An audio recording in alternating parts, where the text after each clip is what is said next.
So I sent my husband a series of, well, actually, I wrote a letter and I sent him a series of videos of me actually reading the letter because I know that sometimes when you're reading, the tonality can be misunderstood, misinterpreted, particularly in instances where there's like, you know, just a fluttering of emotions. So I sent him, it was 7 videos, about 2 to 3 minutes long.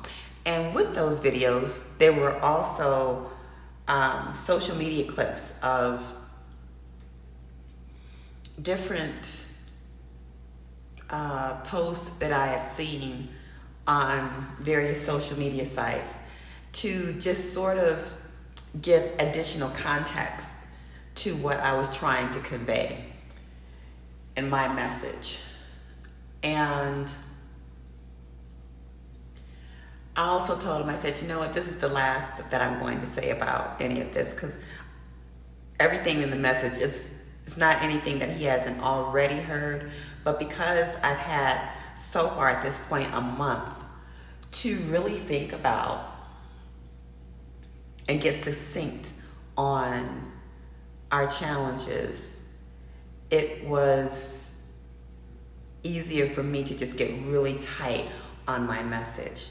And basically, the challenges that we've had were, I explained to him, I said, I don't know, I've never known what it feels like to feel safe, protected, and to feel safe, protected, and just secure with you. I've never had that experience at all with my husband in our relationship. Has he provided? Yes. Have we had the beautiful trappings of a, you know, pretty shiny life? Yes. It looked good. But one of the things that I had always preached is that I don't give a shit about what it looks like. I want to be it. So I explained that, and I hope that, you know, he took the time to watch through and watch through all of the messages. And, you know, I let out my grievances with him. I'm not a mean, nasty kind of person, but I definitely, you know, let him know exactly, share with him my disappointment. And, you know, my frustration, and did it in a tone of, you know, listen, it's not just you, it's, you know, I've got some accountability in this as well. The thing is that my husband is a narcissist, period. And so with narcissists, they just don't take accountability for anything. And he's blamed everything that has been ill-fated about our relationship, he's blamed it on me. And I've taken the brunt of it and actually worn it on to where I was literally wearing it on mentally, emotionally, spiritually, and then eventually physically. And I left my marriage because I knew that if I did not, it was going to kill me. Just to give you some additional context, and I'll get more into this at a later video. About 3 years ago, I had a breakdown. And if anyone has been following me on some of the other social media sites, they saw where I shaved my head. I had a Britney Spears moment. And, you know, and everyone was like, oh my God, that look is so fresh and you look so beautiful and blah, blah, blah, blah, this, that, and the other. And it was like, yeah, it's a fresh, I had to do something to shake things up because I was spiraling, emotionally, mentally spiraling. And basically because I had just really mentally bought into this ongoing talk where my husband was telling me that I was evil, mean, evil, and nasty, not taking into accountability my reaction to his lack of protection for me. I've always been put in harm's way in our relationship. And when it's not that I lashed out, I just withdrew. I didn't speak. I stayed in my office at the home that we were in at the time, and I just did not connect with anyone. We had his family living in our home that was supposed to be for a short time. It ended up being a much longer time. Again, that's for another video.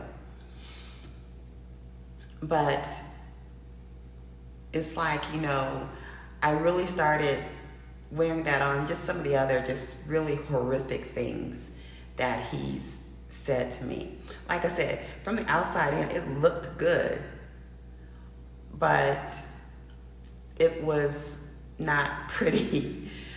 And I just shared with him, I've always spoke into your life words of affirmation, to anything to affirm you and to remind you of your greatness.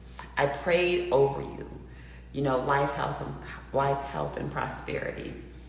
And this was even when the words that you threw at me were slicing like hot blades. I still affirmed you, and I still prayed over and for you. And anyway, I can feel that I'm going to probably be rambling, and that's not the purpose of this, or maybe it is, because this is the journey. This is the fucking journey. This is the unpretty part, But yeah, like I said, I sent my husband a letter via video, and just to have that last conversation to let him know, hey, this is it. This is it. This is all laid out. What I've never been able to succinctly explain to him is that I never felt protected, safe, and secure in our union. Ever.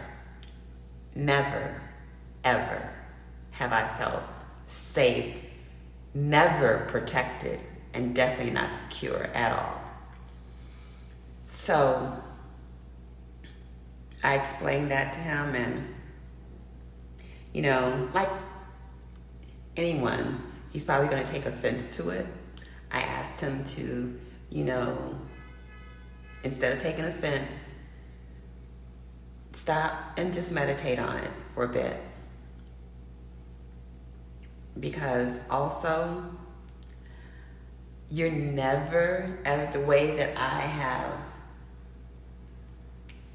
stood by you, stood for you, stood beside you, stood with you, baby, you will never find another Madison Carlisa with qualities that I have to stand for you and protect you, for me to protect him on many occasions. I explained that to him too. I said, there have been bullets shot at you that I took for you, because I know that if they got to you, they would penetrate deep, very deep.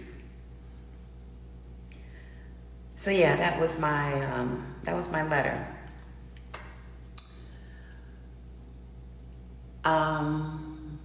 And I'm going to leave it at that with him, because for me, I had to write that to get it out, and continue to focus on my healing, my overall healing and well-being, and to keep moving forward.